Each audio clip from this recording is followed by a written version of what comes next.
Dieu soit béni, que Dieu soit glorifié. On remercie nos chantres et nos musiciens qui nous ont conduits au travers de ce temps de louange et d'adoration. Et sans plus tarder, nous allons ouvrir la parole de Dieu. Nous allons surtout ouvrir nos cœurs à l'écoute de la parole de Dieu. Je l'ai dit un petit peu en introduction, je suis content de vous retrouver après ces quelques semaines d'absence et pour cause. Le départ de Bon Papa, j'en parlerai tout à l'heure lors des annonces. Mais d'abord, concentrons-nous sur ce que le Seigneur veut nous dire ce matin. Et j'aimerais bien revenir sur ce qu'a été l'expérience, ou en tout cas le témoignage de notre ami Saul de Tarse, celui qui s'appellera plus tard l'apôtre Paul et qui continue à nous faire du bien. D'ailleurs, l'introduction à la Sainte Seine, ni plus ni moins, un des écrits bien de cet homme de Dieu, on peut le dire. Et j'aimerais donc que nous puissions retrouver un petit peu la rencontre que cet homme a fait avec Jésus. Et pour ce faire, je vous encourage à lire avec moi Actes chapitre 9, alors du verset 1 jusqu'au verset 16. On pourrait continuer la lecture, mais on va juste s'arrêter au 16, premier verset de ce chapitre 9 du livre des Actes des Apôtres. On dit Actes des Apôtres, mais on aurait pu dire les actes du Saint-Esprit, parce que là nous voyons l'Église naissante et le Saint-Esprit qui se manifeste comme il sait si bien le faire. Alors nous lisons ensemble. Cependant, Saul, respirant encore la menace et le meurtre contre les disciples du Seigneur, se rendit chez le souverain sacrificateur et lui demanda des lettres pour les synagogues de Damas, afin que, s'il trouvait des partisans de la nouvelle doctrine, hommes ou femmes, il les amena liés à Jérusalem. Et comme il était en chemin et qu'il approchait de Damas, tout à coup, une lumière venant du ciel resplendit autour de lui. Il tomba par terre et il entendit une voix qui lui disait « Saul, Saul, pourquoi me persécutes-tu » Et il répondit « Mais qui es-tu, Seigneur » Et le Seigneur dit « Je suis Jésus que tu persécutes. Il te serait dur de regimber contre les aiguillons. » Tremblant et saisi d'effroi, il dit « Seigneur, que veux-tu que je fasse » Et le Seigneur lui dit « Lève-toi, entre dans la ville, et on te dira ce que tu dois faire. » Les hommes qui l'accompagnaient demeurèrent stupéfaits. Ils entendaient bien la voix, mais ils ne voyaient personne. Saul se releva de terre, et quoique ses yeux fussent ouverts, il ne voyait rien. On le prit par la main, et on le conduisit à Damas. Il resta 3 jours, sans voir, et il ne mangea ni ne but. Or, il y avait à Damas un disciple nommé Ananias. Le Seigneur lui dit dans une vision « Ananias ?» Il répondit « Me voici, Seigneur. » Et le Seigneur lui dit « Lève-toi, va dans la rue qu'on appelle la droite et cherche dans la maison de Judas un nommé Saul de Tarse, car il prie. Et il a vu en vision un homme du nom d'Ananias qui entre et qui lui impose les mains afin qu'il recouvrât la vue. » Ananias répondit « Mais Seigneur, j'ai appris de plusieurs personnes tout le mal que cet homme a fait à tes saints dans Jérusalem. Et il a ici des pouvoirs de la part des principaux sacrificateurs pour lier tous ceux qui invoquent ton nom. » Mais le Seigneur lui dit « Va, car cet homme est un instrument que j'ai choisi pour porter mon nom devant les nations, devant les rois et devant les fils d'Israël, et je lui montrerai tout ce qu'il doit souffrir pour mon nom. Amen et Amen. » Nous aurons la joie de retrouver cet homme de Dieu bien là-haut dans le ciel de gloire, car nous le savons, il est auprès du Seigneur actuellement. Et donc le texte que nous venons de lire donc, relate la conversion de notre ami Saul de Tarse, qui plus tard, je l'ai dit, deviendra le grand apôtre Paul. Saul était un juif issu de la tribu de Benjamin, et il était aussi originaire de la ville de Tarse qui se situe au sud de la Turquie actuelle. Saul était aussi un fervent disciple du parti le plus rigide du système religieux juif de l'époque, c'est-à-dire le pharisaïsme. Notre ami Saul était un pharisien, quelqu'un qui était animé par un zèle excessif pour la loi, mais aussi pour les traditions judaïques. Et de ce fait, Saul avait une profonde aversion pour tout ce qui pouvait s'appeler chrétien, tout ce qui pouvait être homme ou femme, disciple de Jésus-Christ. Et cet homme était pris d'un zèle tel qu'il était prêt à pouvoir même quitter la Palestine et aller dans d'autres pays pour essayer de traquer tout ce qui pouvait s'appeler chrétien. Tout ce qui pouvait être considéré comme, on l'a lu dans le texte, partisan de la nouvelle doctrine. Et c'est ce que nous avons lu dans le texte. Il a quitté la Palestine pour aller donc en Syrie, c'est-à-dire à Damas, c'est-à-dire à l'est de la Palestine, pour aller là-bas persécuter et arrêter surtout tout ce qui pouvait s'appeler chrétien. Mais c'est sur le chemin de Damas que Jésus l'a rencontré. C'est sur ce chemin-là que sa vie a été bouleversée. C'est sur ce chemin-là que notre ami Saul de Tarse connut le début d'une nouvelle vie. Et j'aimerais ce matin, très rapidement, au travers du texte d'introduction que nous avons lu, au travers de cette rencontre entre cet homme et le Seigneur Jésus, nous interpeller ce matin. Alors tout simplement, tout d'abord, notons au verset 3, dans le texte que nous avons lu, Actes chapitre 9, verset 3, ce qu'il est dit. Il nous est dit, comme Saul était en chemin et qu'il approchait de Damas, tout à coup, une lumière venant du ciel resplendit autour de lui. Tout cela pour peut-être rappeler que c'est toujours le Seigneur qui fait le premier pas. Souvent on dit oui, j'ai cherché le Seigneur toute ma vie, etc. Pour être honnête, c'est toujours le Seigneur qui commence à faire le premier pas. Amen ou pas amen? Et si nous l'aimons aujourd'hui, c'est parce qu'un jour nous avons reconnu qu'il nous a aimés le premier.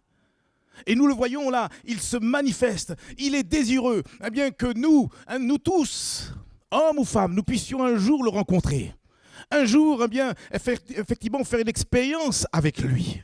C'est lui qui a fait le premier pas. D'ailleurs, il est dit dans l'Ancien Testament, dans le livre d'Ésaïe, au chapitre 65, prenez des stylos, vous savez que j'aime bien vous donner des références dans la parole de Dieu. Je crois qu'un verset plus parlant que 1000 paroles. Regardez ce qu'il est dit, Ésaïe, chapitre 65, verset 1. Le prophète Ésaïe qui dit « J'ai exaucé ceux qui ne me demandaient rien. Je me suis laissé trouver par ceux qui ne me cherchaient pas. J'ai dit, me voici à une nation qui ne s'appelait pas de mon nom. » Et encore aujourd'hui, Dieu se manifeste à des hommes et des femmes qui ne le cherchaient pas. Personnellement, issu d'une famille chrétienne, bien que étant fidèle pour venir, quand j'étais encore tout jeune, à l'école du dimanche, on appelait cela comme cela, je ne cherchais pas forcément le Seigneur. Je savais qu'il existait, je ne remettais pas en cause l'existence de Dieu, bien sûr.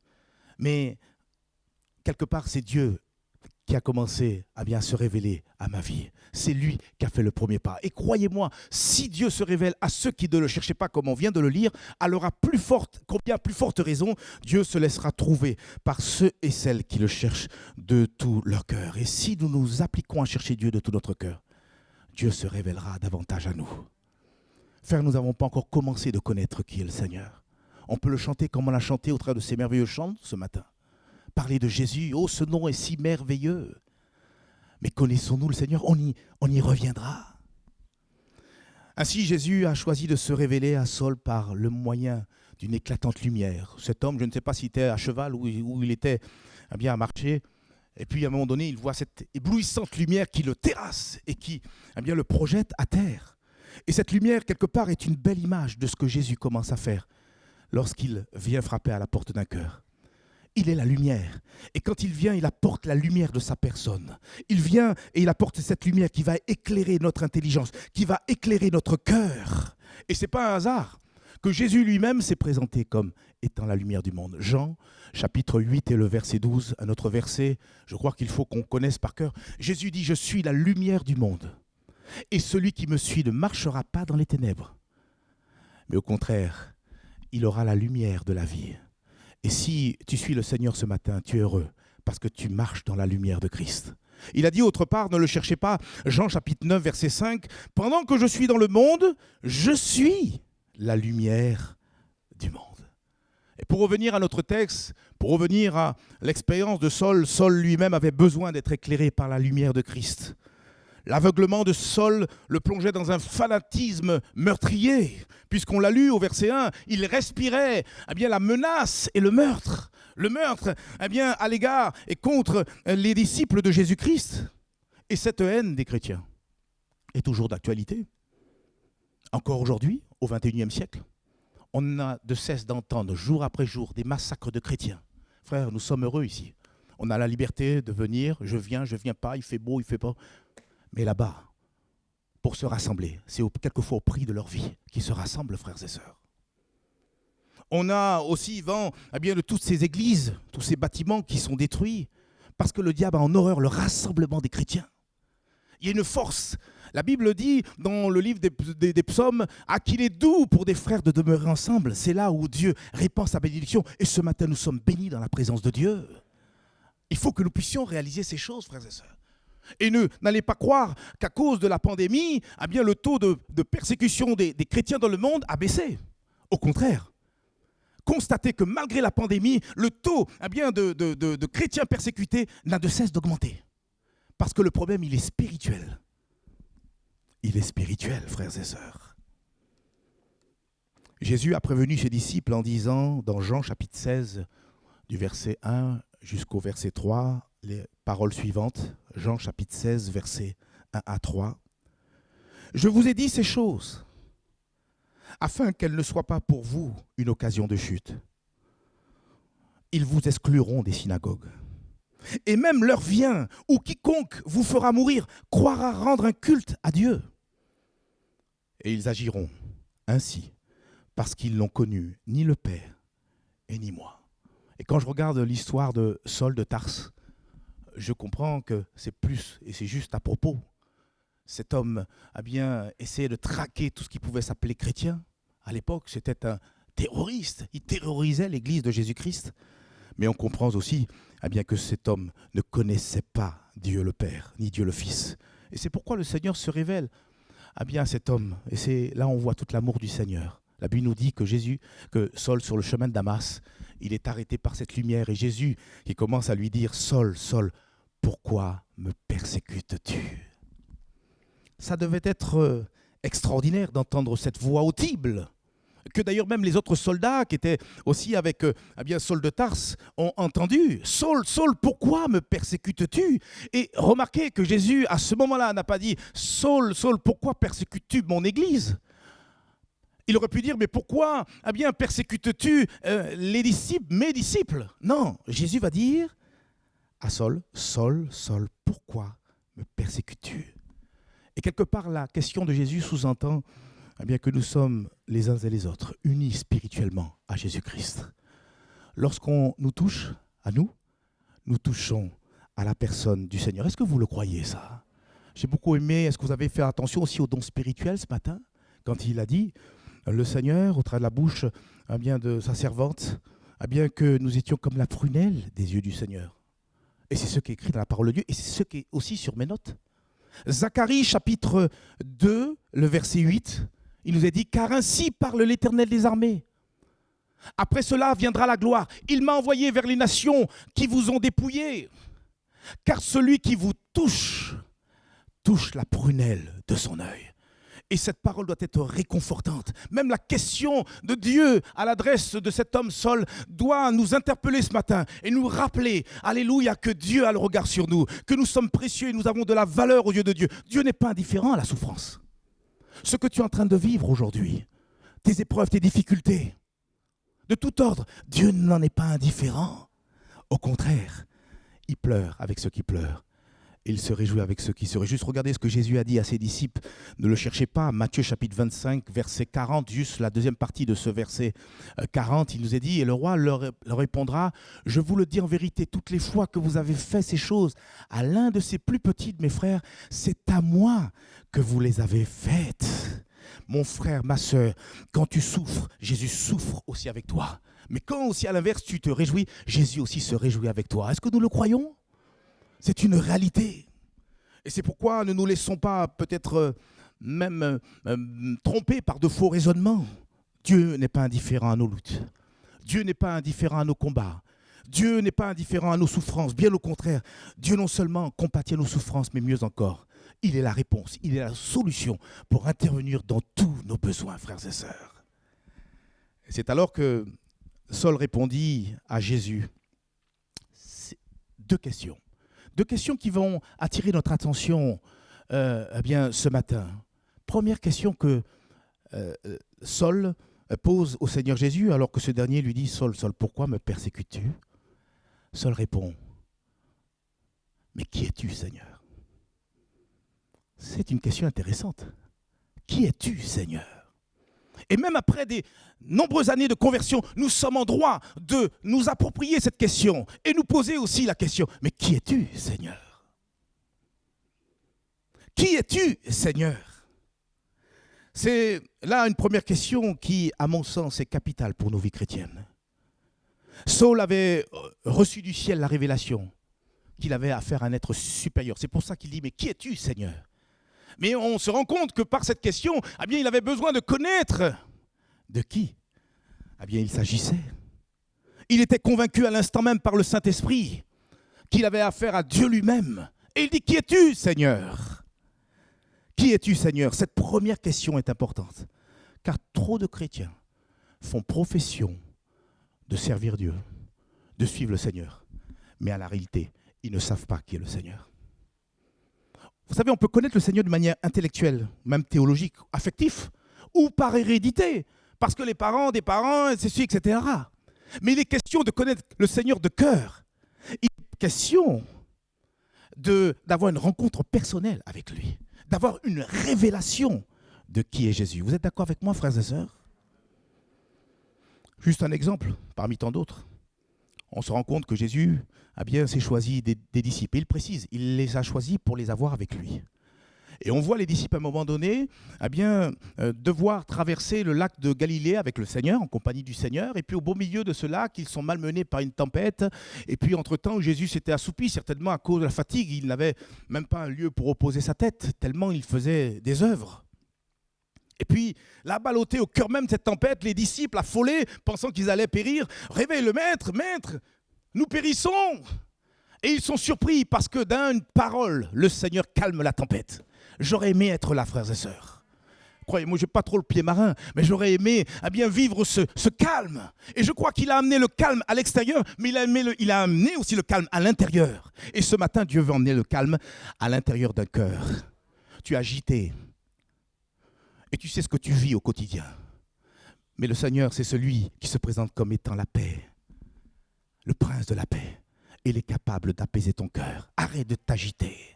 Et là où je voulais en venir avec vous pour cette expérience avec les disciples, c'est qu'ils se questionnent. Ils ont déjà fait un bon bout de route avec le Seigneur, mais ils sont tous ensemble à se questionner. Et on voit cette question qu'ils se posent, Marc chapitre 4, verset 41. Et pour le coup, lisez-le avec moi, Marc chapitre 4, verset 41. Ils furent saisis d'une grande frayeur.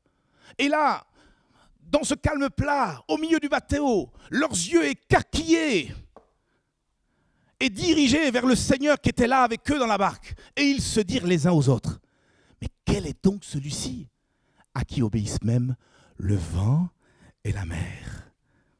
Frères et sœurs, quand Saul posa la question, qui es-tu, Seigneur? Le Seigneur lui-même lui répond. Il dit, je suis Jésus que tu persécutes. Je suis Jésus. Je pense que là, il est tombé des nues, mes amis.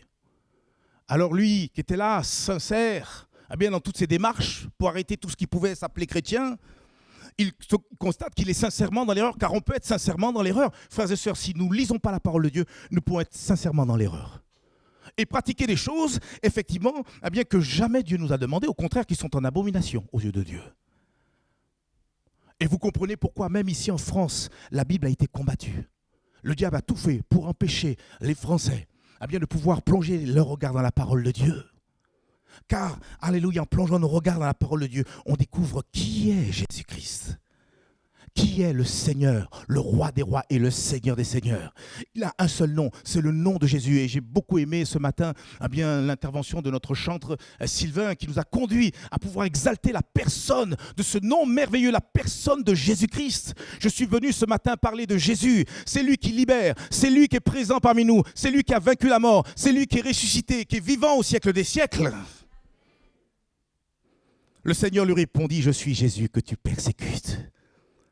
Mon frère, ma sœur, que sais-tu de Jésus ce matin? Vous savez que la Bible nous révèle l'identité de Jésus. Regardez un exemple parmi tant d'autres, l'apôtre Jean, quand il a fini son évangile, l'évangile qui porte son nom, l'évangile selon saint Jean, il explique la raison d'être de ses écrits. Il dit, Jean chapitre 20, verset 31, il dit « Mais ces choses ont été écrites afin que vous croyiez que Jésus est le Christ, le Fils de Dieu, et qu'en croyant, vous ayez la vie en son nom. La Bible, quand on la lit, quand on prend le temps de plonger nos regards, comme le dit l'épître de Jacques, nous découvrons qu'en filigrane, le nom de Jésus est exprimé à travers chaque page. D'ailleurs, c'est pour ça que Jésus a dit à ses détracteurs, à ceux qui s'opposaient à lui durant son ministère, mais vous sondez les Écritures, mais vous ne savez pas que c'est elles. Ce sont elles qui rendent témoignage de moi, et vous ne voulez pas venir à moi pour avoir la vie éternelle. Ce n'est pas une religion qui sauve. Ce n'est pas une pratique pieuse qui nous sauve. Ce n'est pas nos mérites, mais c'est de découvrir la personne de Jésus. Vous savez, quand on plonge les regards dans la parole de Dieu, on découvre que Jésus, il est présenté comme le bon berger. Lui-même l'a dit, je suis le bon berger. Alors parce qu'il est le bon berger, parce qu'il est ton bon berger, ne crains rien. Tu chemines, mais quand on est enfant de Dieu, quand on est disciple de Jésus-Christ, on ne marche pas d'une manière errante. Je parle avec des gens de l'extérieur. Frères et sœurs, ils peuvent avoir même toutes les richesses. On sent qu'ils sont perdus. Ils ne savent pas où ils vont. Ils sont dans l'inquiétude par rapport au lendemain, par rapport à tous les événements. Mais nous, enfants de Dieu, nous suivons le roi des rois et le Seigneur des seigneurs. Nous suivons le bon berger qui nous a laissé tellement de promesses. Quand on lit le psaume 23, on découvre tous les bienfaits que nous apporte le bon berger. Jésus se présente aussi comme étant le pain de vie. Jésus est le pain que tu recherches. Les gens n'ont pas seulement besoin de pain physique, ils ont aussi besoin de pain spirituel. Il y a des gens qui ont faim de paix. Il y a des gens qui ont faim ce matin même de joie. Ils ont pourtant tout, matériellement parlant, mais ils n'ont pas la joie. Il y en a qui ont faim sur le plan spirituel, psychologique, mental.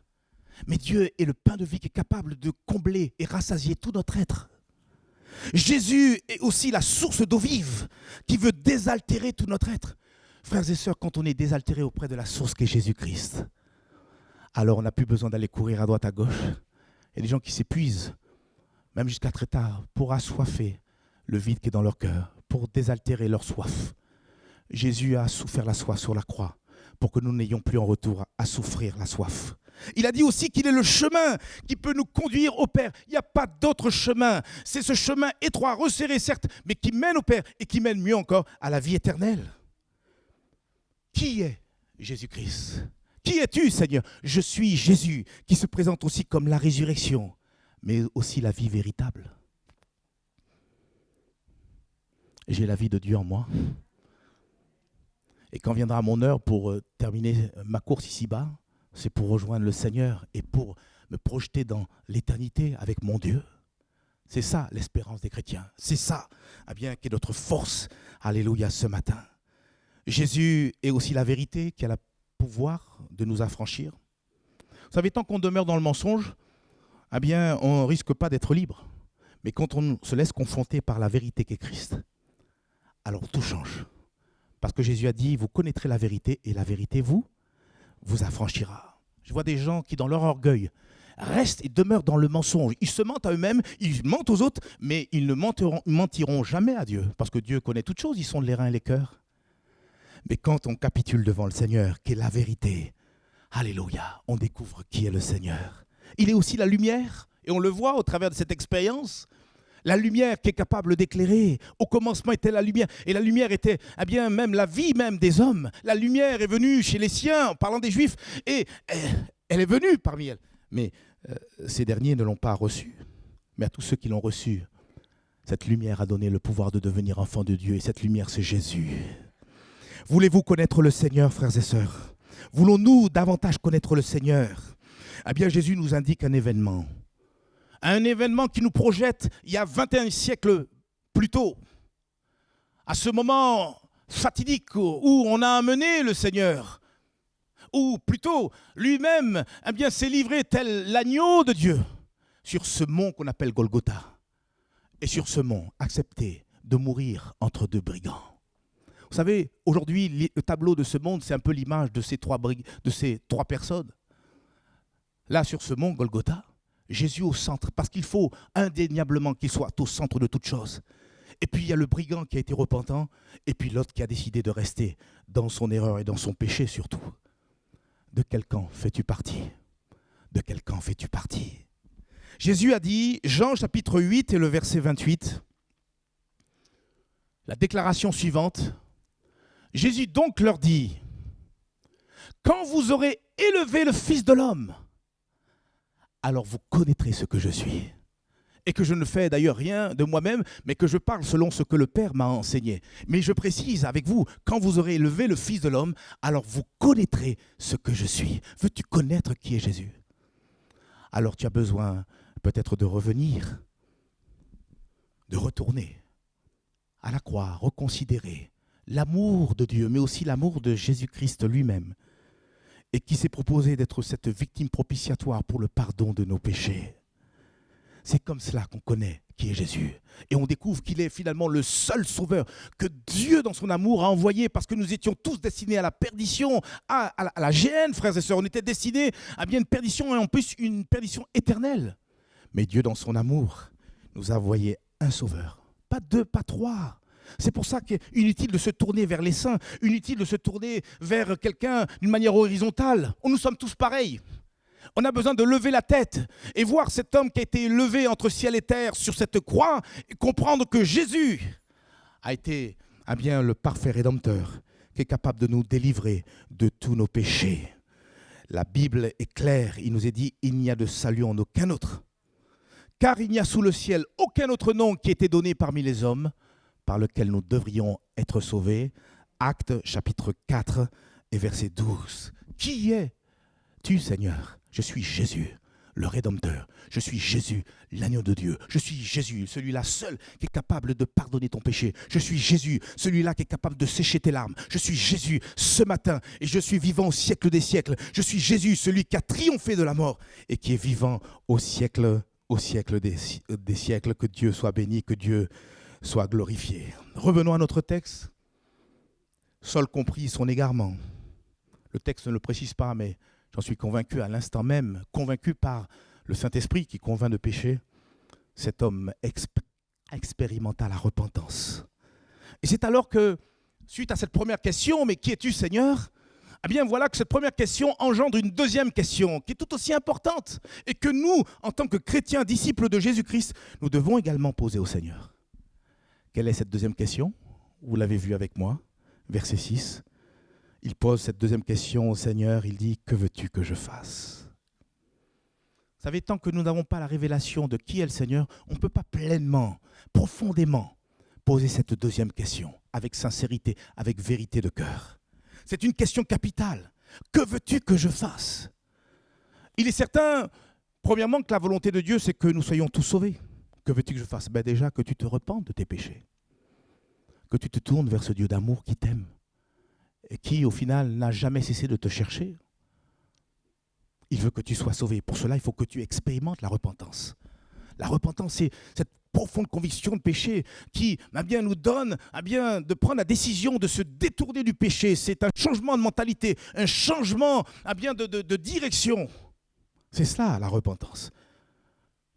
Et cette repentance nous amène à la vie éternelle. Elle nous amène à devenir une nouvelle création. Mais voyez-vous, cette deuxième question, que veux-tu que je fasse? C'est aussi une question qui nous parle de notre raison d'être, ici-bas sur cette terre. Au final, un jour, on est né.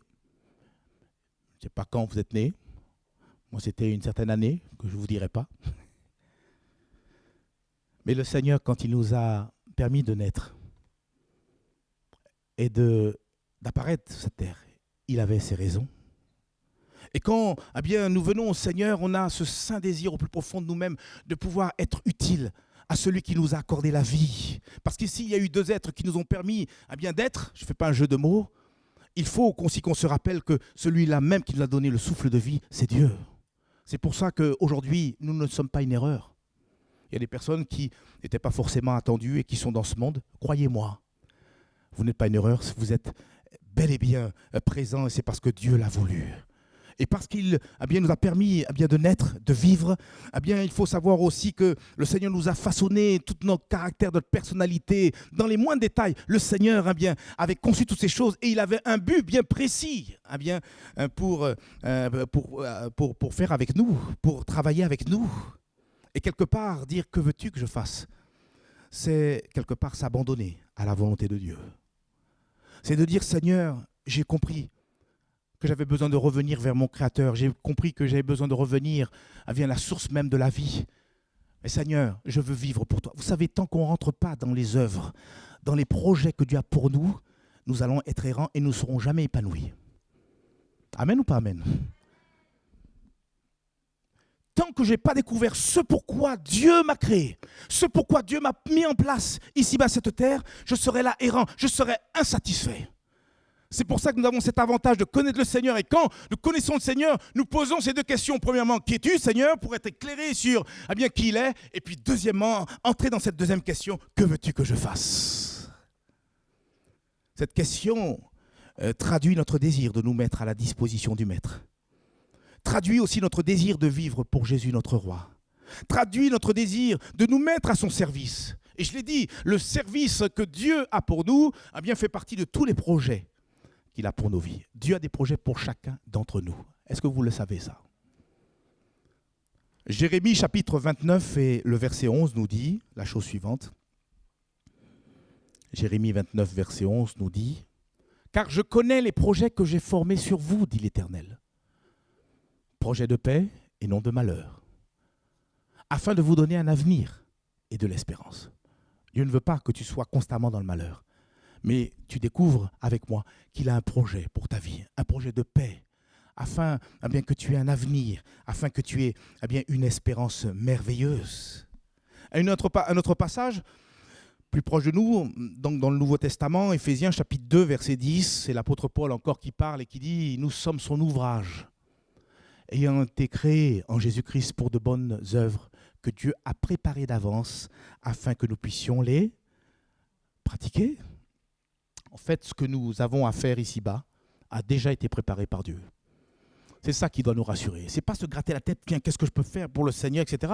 Quoique le Seigneur dit, tout ce que ta main trouve à faire avec ta force, fais-le.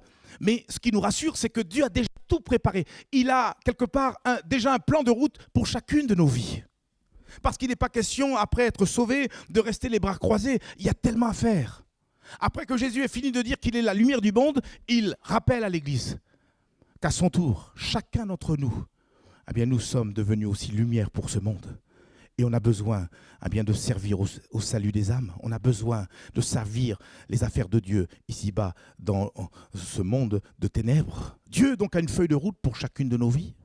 Et Saul de Tarse, quelque part, découvre sa feuille de route quand il entendit le Seigneur lui dire « Va, lève-toi », acte 9, verset 6, « entre dans la ville et on te dira ce que tu dois faire. » Et de même, quelque part, il nous faut nous lever et commencer sérieusement à chercher la présence de Dieu. Afin que, confinés dans la présence de Dieu, au travers de la prière, au travers du jeûne, comme l'a expérimenté Saul, on le voit au travers du texte d'introduction que nous avons lu. Pendant 3 jours, il n'a pas mangé, il a cherché la face de Dieu. Même dans le jeûne et la prière, Dieu est capable de nous révéler ce pourquoi il nous a aussi créés, ce pourquoi il nous a aussi sauvés. Parce que vous connaissez ce dicton, sauvé pour servir. Toi aussi, tu as besoin de te lever. Moi aussi, j'ai besoin de me lever et chercher la face de Dieu afin de découvrir ce que Dieu attend de nos vies personnelles. C'est alors que Saul reçut une vision. Il est en prière, il reçoit une vision et Dieu lui parle d'un certain Ananias qui va venir devant lui et qui va prier pour lui et qui va même le baptiser. Et en même temps, le Seigneur parle à cet homme Ananias, ce même Ananias qui demeurait dans la ville de Damas, et aussi au travers d'une vision, explique à ce Ananias qu'il a besoin d'aller à tel endroit. Il lui donne vraiment la feuille de route pour le coup. Il lui donne les coordonnées, la localisation GPS. Tu vas là à tel endroit et tu vas trouver un homme du nom de Saul. J'ai besoin de lui. Vous savez, quand on commence à chercher Dieu, on rentre dans l'extraordinaire. On rentre dans le miraculeux. Cette rencontre, elle était tout aussi extraordinaire que celle que Saul a vécue au travers de cette lumière éblouissante qu'il a mis par terre. 2 hommes qui ne se connaissaient pas, qui étaient même au départ opposés l'un à l'autre, se rencontrent pour ensemble accomplir les desseins de l'Éternel. Paul commence à vivre donc le surnaturel et le miraculeux avec Dieu. Mais à ce moment précis, mes amis, Paul était encore à des lieues de soupçonner tout ce que Dieu avait en réserve pour lui. Pourquoi je dis cela? Parce qu'on le sait par la suite. Cet homme, au travers de son ministère, va écrire tellement d'épîtres, tellement de courriers, qui encore aujourd'hui nous sont pleinement précieux. Amen ou pas amen, frères et sœurs? Tout le Nouveau Testament, une bonne partie du Nouveau Testament, ce sont ni plus ni moins ces écrits de l'apôtre Paul, inspirés par le Saint-Esprit et encore capables d'édifier l'Église du XXIe siècle. Frères et sœurs, tout cela pour nous dire que quand on se met à la disposition du Seigneur, quand on est là devant lui et on dit « Seigneur, que veux-tu que je fasse? Je suis à ta disposition », Dieu a des plans, a des projets qui nous dépassent. Dieu a des plans et des projets qui dépassent même notre entendement. Il n'y a que Dieu qui sait quels sont les projets merveilleux qu'il a formés pour nos vies. Mais pour entrer dans ces projets, pour entrer dans les plans de Dieu, et je termine par cela, nous avons besoin, tout comme Saul, d'accepter d'être éclairés par la lumière de Dieu. C'est clair que si nous ménageons des ténèbres dans nos cœurs, Dieu ne peut pas pleinement nous révéler ce qu'il a pour nous. Il faut commencer, tout comme Saul, à accepter cette lumière qu'elle pénètre nos cœurs et qu'elle nous convainc de péché, de justice et de jugement. Et puis ensuite, il nous faut nous approprier des deux questions que Saul adressa au Seigneur Jésus. Première question, qui es-tu, Seigneur? Je l'ai dit, je le répète, je me rends compte, trop de chrétiens ne savent pas de cœur qui est Jésus.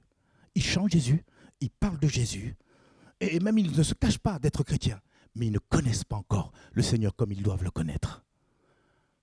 Et on a tous, et je m'inclus, besoin de chercher plus que jamais le Seigneur, qu'il se révèle à nous. Qui es-tu, Seigneur? Je veux te connaître davantage. Cette question nous invite à pouvoir le connaître. Et c'est l'orgueil qui nous empêche d'approfondir la connaissance de Christ. Vous savez, je crois que même toute une vie n'est pas suffisante pour connaître qui est Jésus. Et il nous faudra peut-être certainement toute l'éternité pour connaître qui est Jésus. Et cette première question engendrera bien sûr la deuxième question qu'on vient de voir. Mais Seigneur, que veux-tu que je fasse? Cette question nous invite à chercher de tout notre cœur la volonté de Dieu pour nos vies. En fait, ces deux questions, elles sont intimement liées. Elles sont intimement liées car notre service sera fonction de la qualité de notre connaissance de qui est Jésus. Je me permets de répéter cette vérité. Notre service dans les choses de Dieu sera fonction de la qualité de notre connaissance de Christ. D'où l'importance, quelque part, de connaître Dieu afin de mieux le servir en retour. C'est tellement important. Ces deux questions sont intimement liées. Et je voudrais juste terminer par les conseils qu'a donné le roi David en son temps à son fils Salomon. Le roi David était presque sur la fin, prêt à mourir. Et il donne un conseil à ce jeune homme qui va prendre sa succession, son propre fils, le roi Salomon. Et il dit dans le livre des Chroniques, au chapitre 28, et les versets 9 et 10, surtout la première partie de ce verset 9, il nous est dit « Et toi, Salomon, mon fils, connais le Dieu de ton père. Et, donc c'est ensuite, sers-le d'un cœur dévoué et d'une âme bien disposée. Car de toute façon, l'Éternel sonde tous les cœurs et pénètre tous les desseins et toutes les pensées. Si tu le cherches, il se laissera trouver par toi. Mais si tu l'abandonnes, il te rejettera pour toujours. » Verset 10. Considère maintenant que l'Éternel t'a choisi afin que tu bâtisses une maison qui serve de sanctuaire. Fortifie-toi et agis. Nous avons tous une construction à effectuer ici-bas, cette terre. Ne serait-ce que considérer que notre corps, et on l'a entendu aussi au travers de notre don spirituel, notre corps est le temple du Saint-Esprit. Et Dieu veut vraiment que ce corps soit sanctifié, soit bâti pour être une demeure, alléluia, pour l'Éternel, et pour la puissance du Saint-Esprit, qu'elle soit manifeste au travers de nous. Frères et sœurs, que Dieu nous aide à comprendre tout ce que il a voulu nous dire au travers sa parole, qui nous aide à le connaître davantage, et que cela, en retour, nous incite à pouvoir le servir avec zèle, le servir avec amour. Ceci avant son retour imminent. Prions ensemble le Seigneur, frères et sœurs. Merci Seigneur pour cette expérience qui a été celle de cet homme, Saul de Tarse, qui plus tard a été, c'est vrai, ce grand apôtre Paul, qui a encore toujours fait parler de lui. Tu l'as transformé, changé, par cette lumière pénétrante qui a chassé toute forme de ténèbres dans son esprit, dans son cœur. Et mieux encore, Seigneur, tu lui as apporté une révélation de qui tu es. Il a même vu, Seigneur, mon Dieu, ta personne à plusieurs reprises. Et tu lui as révélé qui tu étais. Et mieux encore, Seigneur, tu l'as introduit dans des projets, dans un service particulier au sein même de ton royaume. Et Seigneur, nous voudrions, nous aussi, Seigneur, vivre ces choses pleinement. Et Seigneur, encore ce matin, nous avons faim et soif de te connaître. Seigneur, nous ne voudrions pas être orgueilleux pour prétendre dire « Oh, je sais tout du Seigneur, j'ai fait le tour de la question. » Seigneur, certainement, nous avons tout à connaître de toi. Et reconsidérer qui tu es. Tu es le Saint de Dieu. Tu es le Fils du Dieu vivant et vrai. Tu es Dieu toi-même. Et tu as vaincu la mort. Tu es vivant au siècle des siècles. Tu es, c'est vrai, notre Sauveur, mais aussi notre Seigneur. C'est pourquoi nous nous prosternons devant toi. Et humblement, nous voudrions te dire, d'une même voix, que veux-tu que nous fassions? Au cœur même de cette pandémie, Seigneur, montre-nous les œuvres que tu as préparées d'avance. Donne-nous à pouvoir te servir d'une manière ou d'une autre. Enlève la timidité, la crainte dans nos cœurs. Mais que nous soyons pleins de zèle pour parler de toi. Je n'ai point honte de l'évangile. C'est une puissance pour le salut de quiconque croit. Seigneur, fais grâce en ce matin.